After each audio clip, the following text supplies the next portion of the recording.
ஜனாதிபதி அனுரகுமார் திசாநாயக்கவை வரவேற்கும் உத்தியோகபூர்வ அரச நிகழ்வு இன்று முற்பகல் சீனாவின் பீஜிங்கில் நடைபெற்றது. 鸣礼炮21响。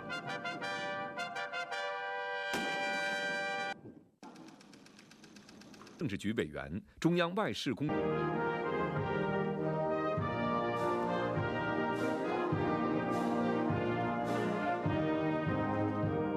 在习近平陪同下，检阅。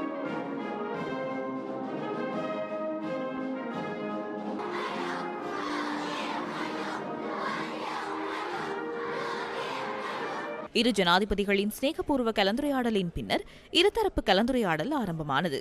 மகாஜனசீன சமூக ஆண்டுவிய ஆர்த்திக கார்மிக சீன மக்கள் குடியரசின் பொருளாதார, கைத்தொழில், தொழில்நுட்ப ஒத்துழைப்பு மற்றும் மனிதவள அபிவிருத்தி ஆகியவற்றில் அடைந்துள்ள மகத்தான முன்னேற்றம் தொடர்பில் இலங்கை பெரும் மகிழ்ச்சி அடைகின்றது.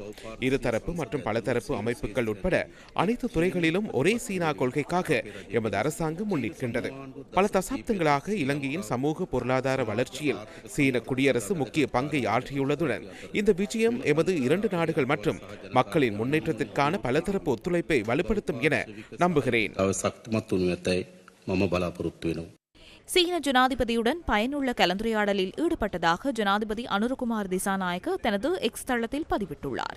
எதிர்கால முதலீட்டுக்கான புதிய வாய்ப்புகள் தொடர்பில் ஆராயும் அதேவேளை இரு நாடுகளுக்கும் இடையிலான நட்புறவை மேலும் வலுப்படுத்துவது தொடர்பில் இதன்போது கவனம் செலுத்தப்பட்டதாக அந்த பதிவில் குறிப்பிடப்பட்டுள்ளது. சீனாவுக்கும் இலங்கைக்கும் இடையிலான நீண்டகால நெருங்கிய தொடர்புகளை நினைவு கூர்ந்த சீன ஜனாதிபதி எதிர்காலத்திலும் இலங்கையுடன் ஒத்துழைப்புடன் செயற்பட தயாராக இருப்பதாகவும் கூறியுள்ளார். இரு நாடுகளுக்கும் இடையிலான பொருளாதார, சமூக மற்றும் கைத்தொழில் துறைகளுக்கான புரிந்துணர்வு உடன்படிக்கைகளும் இதன்போது கைச்சாத்திடப்பட்டன.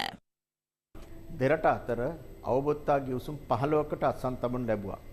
இரு நாடுகளுக்கும் இடையில் 15 துறைகளுக்கான உடன்படிக்கைகள் கைச்சாத்திடப்பட்டன. அந்த 15 உடன்படிக்கைகளும் எமது நாட்டின் பொருளாதாரம், கல்வி, ஊடக கலாச்சாரத்திற்கு முக்கியமானவையாகும். இதனூடாக எதிர்காலத்தில் இலங்கைக்கு பல நன்மைகளை பெற்றுக்கொள்ள முடியும். சீன அரசாங்கத்தின் ஆதரவை தொடர்ச்சியாக எமக்கு வழங்குவதாக சீன ஜனாதிபதி உறுதியளித்தார். இருதரப்பு கலந்துரையாடல் மற்றும் உடன்படிக்கைகளின் பின்னர் நடைபெற்ற இராப்போசர விருந்தில் இரண்டு ஜனாதிபதிகளும் ஸ்நேகபூர்வ கலந்துரையாடலில் ஈடுபட்டனர்.